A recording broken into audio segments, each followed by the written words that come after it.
Hi, you're listening to Sergeant Dorsey Speaks podcast, produced by the Get Global Network.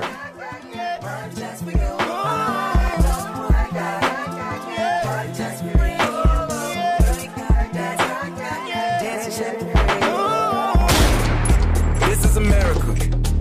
Don't catch you slipping now. Don't catch you slipping now. Look what I'm whipping now. This is America. Don't catch you slipping now. Let's get to it. So I want to start off with an update from a prior podcast where I spoke about Timothy Loehmann. Timothy Loehmann is the former police officer in Cleveland, Ohio, who was investigated for shooting 12-year-old Tamir Rice. Now, Timothy Loehmann was ultimately fired, I believe, by Cleveland. Prior to working for Cleveland PD, he worked for Independence, Ohio Police Department, where he was given what I like to refer to as that gift of resignation because his inability to perform adequately in the job of a police officer was so discomforting that a deputy chief allowed him to resign shortly after he had been hired, sounds like from reports, while he was still in his training phase in the academy. It was recognized very early on that this guy was inadequate, that he didn't have the proper skill set, and that it was described as his gun handling techniques were substandard, so much so that the deputy chief opined that there's no amount of training or counseling or additional conversations. There was nothing that department could do that would bring Timothy Loehmann up to speed and make him eligible and appropriate for field duty. So they allowed him to resign. And then, of course, we know that Cleveland PD had no such concern, and they hired him. And a few months later, he shot and killed a 12-year-old baby in the park because he thought that Tamir was a 20-year-old man brandishing a handgun, when we know that Tamir was playing with a BB gun. But nonetheless, even after all of that, Timothy Loehmann was given a third chance, although the police chief in Bel Air, Ohio, referred to it as he deserved a second chance. And so he was hired. Timothy Loehmann was hired by Bel Air, Ohio Police Department. It's about a week and a half ago now. And he was hired just to work part-time. And so, I was wondering out loud, what the heck is up with Timothy Loehmann that he wants to be a police officer so bad? He applied for several different police departments in between leaving Independence and being hired by Cleveland. He applied for several agencies.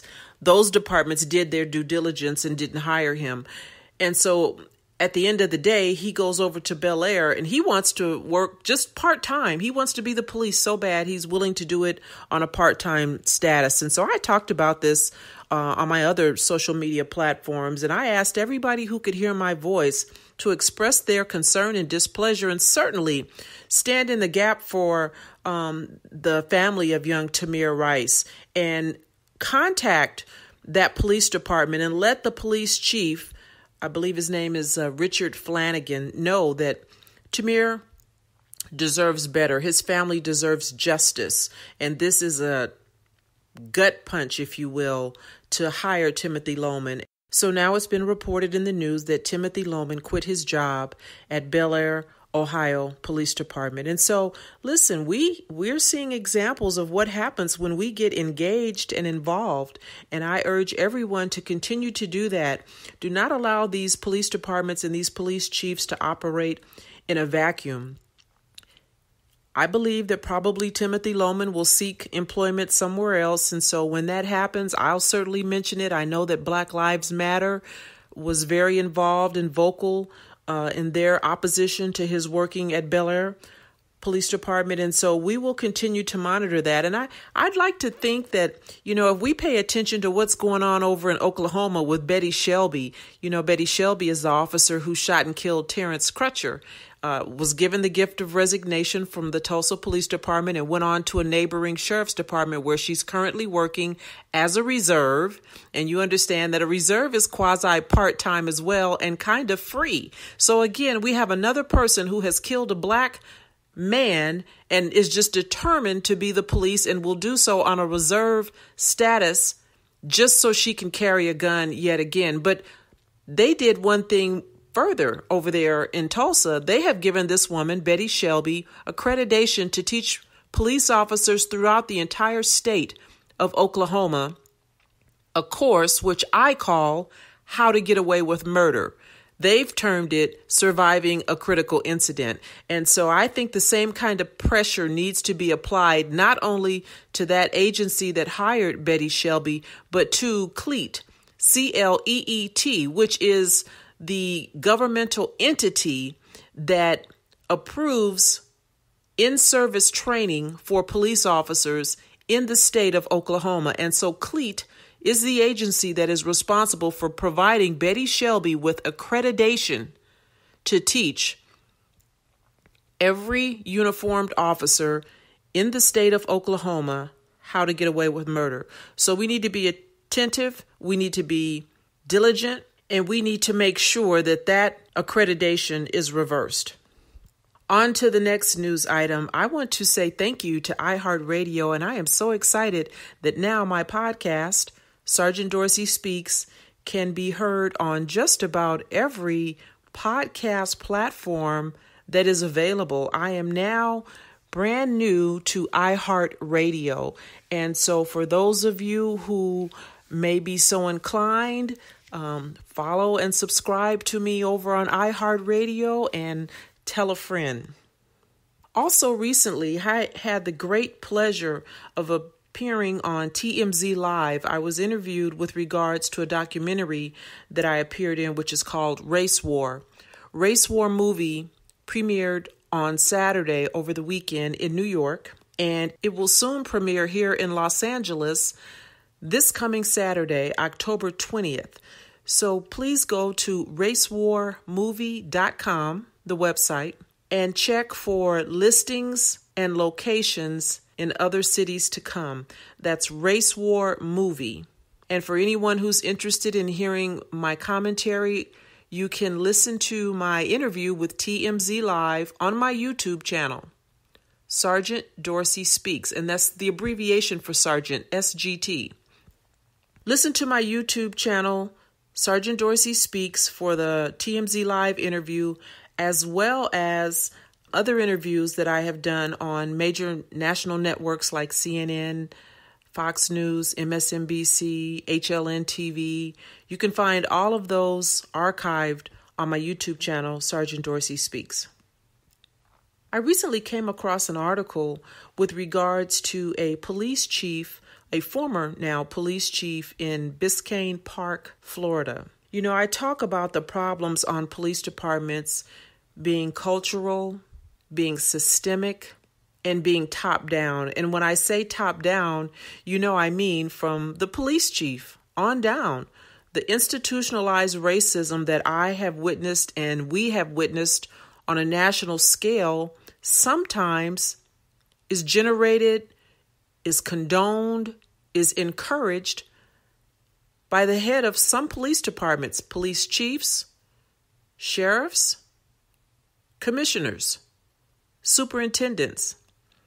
And here we have another example in former police chief Raimundo Atenciano, Biscayne Park Police Department in Florida. So 52-year-old Chief Raimundo is no longer on the police department. And I guess he had a situation over there where he was kind of encouraging his police officers to arrest innocent individuals in the pursuit of a 100% clearance rate on burglaries. Well, it wasn't just that he kind of did it.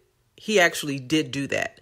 There were 3 police officers, and it's a small department, but there were 3 police officers under his command that he had directed, and he had pretty much implored them to make these false arrests, knowingly false arrests of a young teenager, a juvenile arrestee, and a couple of adults for crimes that they all knew that these people had not been involved in.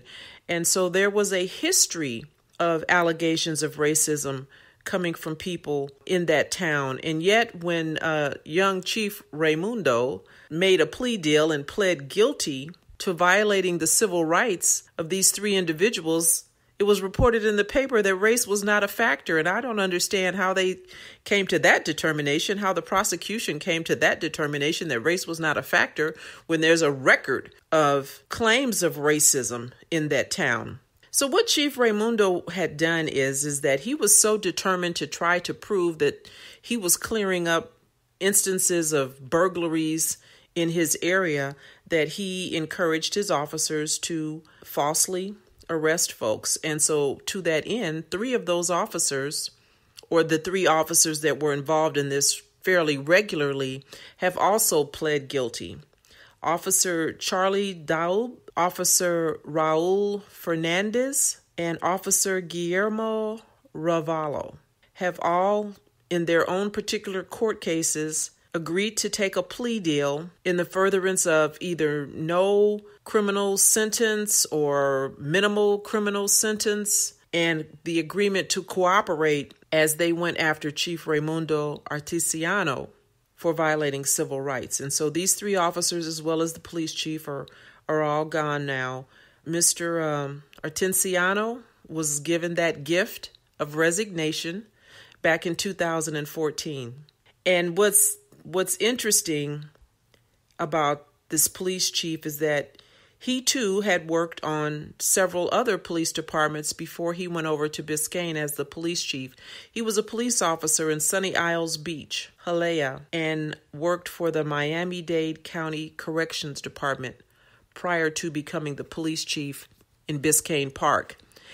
And I'm always concerned, I'm of the belief that anytime you have a law enforcement officer who moves around from department to department, much like a professional athlete would change teams, in my mind, that's a red flag. And I would just be curious to know what his personnel history might have looked like on those other agencies before he was given the job as the police chief over in Biscayne Park. Did anybody do their due diligence as he moved from department to department to see, in fact, why he left his previous department and why he was seeking employment at the new department? I think if police departments would start to pay attention to officers who move around like that, they might notice those red flags, those things that would give one pause, those things that ultimately come to light when there's a loss of life.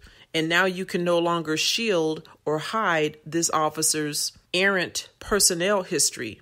And examples of that are Timothy Loman. He had been on several police departments before he shot and killed Tamir Rice. Eric Casebolt in McKinney, Texas. You remember Eric Casebolt? That was the officer that did that barrel roll before he jumped up and did that crazy thing as he was chasing kids who were leaving a pool party, and he straddled that 14-year-old bikini-clad teenage girl because she wouldn't leave a pool party that she was invited to. That was actually his 3rd police department. Before Eric Casebolt had started working for McKinney, Texas PD, he had been a Texas state trooper, and he had also been a police officer for the city of Oklahoma. So here again, another example of an officer who's moving around, and nobody seems to be concerned about that.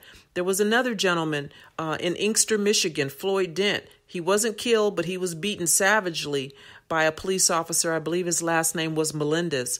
And after Officer Melendez beat Dent within an inch of his life, he was given that gift of resignation. He too went on to join another neighboring police department, and eventually word got out that he had moved on to another police department, and he wasn't there for very long. But the fact that police chiefs, sheriffs, commissioners, and superintendents are unwilling to do their job and do the proper due diligence background investigation on these officers, I find very off-putting.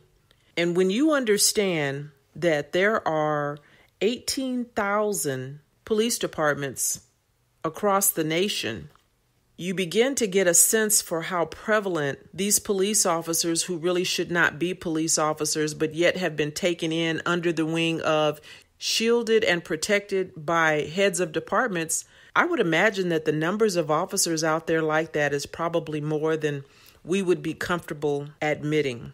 And so while I say what I say and I speak the way that I do, be clear, I am not going to change the way police departments comport themselves. 18,000 is a lot of police chiefs, sheriffs, commissioners, and superintendents. But what we have to do is we just have to be singularly focused on instances when it comes to our attention and being very vocal, creating that paper trail that I often talk about. And listen, that paper trail can be something as simple as creating a Twitter account. For those of you who don't have one, create a Twitter account, because every police chief or police department is on social media. They're on Twitter and they're on Facebook. And when things come to my attention, the very first thing I do is take to social media and I tag that police department and that police chief in a comment, in a post that speaks to whatever it is that I want to say about the incident, and I bring them into the fold so that they are aware, or their handlers at the very least are aware of what's going on. So what I say is hashtag, let's fix this together. Let's make sure that we don't allow these police departments to operate in a vacuum. And when we become aware of things, share it on your social media platforms, and then tag those police department heads and bring them into the conversation so that no one can pretend like they didn't have any idea that this stuff was going on. And now it's time for Did You Know? So this week's version of Did You Know is, did you know that my newest edition of Black and Blue, which is called The Creation of a Social Advocate, is available for purchase on my website, www.sergeantsheryldorsey.com. You can purchase an autographed copy through my website. You can purchase a regular, just purchase a book through Amazon. You can certainly get it there. But you can also go to my website and actually read the very first chapter. You can read the first chapter as well as the foreword that was so graciously written by my good friend, Dr. Drew, over at KABC Talk Radio. And in reading that first chapter, you'll get a sense for where I'm going in the book and the kinds of things that I am advocating for on behalf of the families. Because remember, these families, while we don't hear about them in the news anymore, are still dealing and reeling from the loss of a loved one. And so we have moved on to the next shiny object, whatever that thing is that's gotten our attention.